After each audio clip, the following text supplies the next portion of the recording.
Hey everybody, it's me and my buddy Coughing here with a Brock Talks. We're going Valentine's Day themed, and we're gonna talk about dating and flirting as a visually impaired person. So, flirting we'll start with, and that's the part that actually can be a little more complicated because, I mean, so much of it is based upon body language, reading visual cues, spotting people out in a crowd who might be, smiling at you or looking at you, or even just like noticing things about a person that would give you something to talk about, to introduce yourself over, things that you might find attractive, or little details that might tip you off to somebody who would be a good match that you otherwise might not have noticed. That all goes underneath the radar. It's just, if you can't see it, how do you know it's there? Right? So, outside of that, not too many things are different. I mean, obviously, you can't go drive and pick up your date.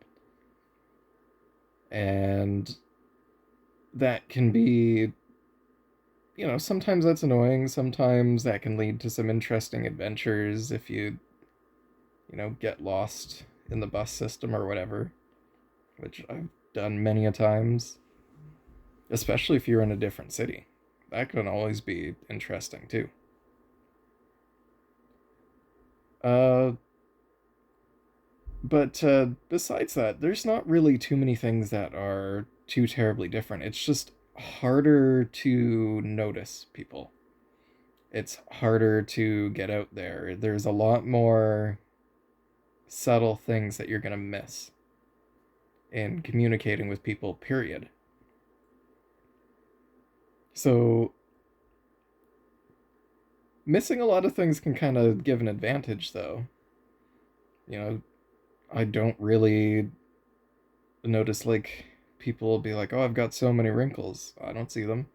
I don't really see the makeup that people wear unless it's like really bold or really out there or really close up or, so a lot of the rougher edges a person might have get smoothed over. Same thing with a lot of the extra little details that they might put in. Those get smoothed over too. So that's more of a benefit for your partner, I guess, because they don't necessarily have to invest the time in the smaller details that you're not going to notice if they're just doing it for you. If they're doing it for them, it doesn't matter. And,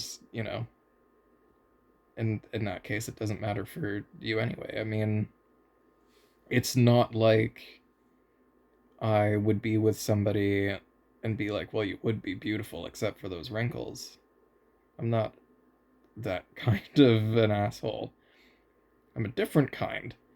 But no, like, it doesn't make you unattractive to be wrinkly or super attractive to have lots of makeup. It's just details that, as someone who's visually impaired, fly under the radar. So, there's perceived benefits and drawbacks to that. But I guess what's kind of neat is at the end of the day, it's a broadly similar experience. It doesn't really change too much of the dynamics. You might appreciate different things by being visually impaired or, auditorily impaired or whatever disability you may have might not necessarily change dating at all, except, you might prefer somebody else, something that's a little different from what the norm or stereotypical things are, because we perceive the world through our senses, and we are, little more than the collection of our experiences and our genetics and stuff too, sure, but it you are shaped by your experiences.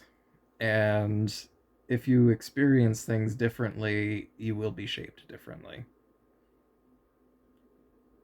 So, yeah, I don't know if that imparted any information, but there's a Brock Talks for you. Dating as a blind person. Broadly similar, just more difficult. And I guess I didn't touch on online dating because online dating just kind of sucks. You can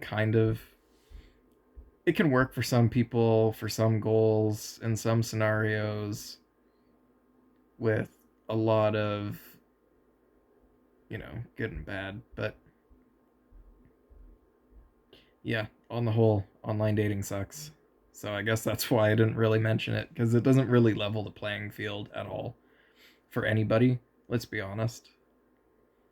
So it doesn't really help. I mean, I guess it's kind of nice because you can kind of see people a little more up close before getting to see them.